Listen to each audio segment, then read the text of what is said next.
So we've blended the filling for our pineapple cheesecake. Now we're going to assemble it.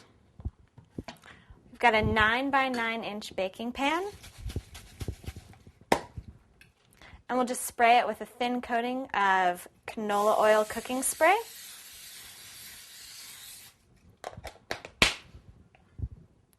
Just get it nicely thinly coated there to make it easier to serve. Now we're going to pour in our graham cracker crust. And I like a bit of a thicker graham cracker crust. I think it makes it easier to serve. So we'll just spread this in evenly, pat it down. And the beauty of this meal is that it's all nice and quick, and it doesn't require tons of time in the kitchen. So it's a nice meal on a summer hot day. And finally, we'll pour in our filling.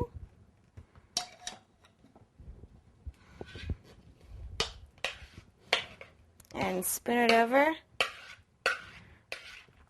You'll notice it's got now a really nice, fluffy, creamy texture. And we'll let this chill in our fridge for a few hours or even overnight if you wanted to get it nice and cool and firm. And you just spread this over evenly.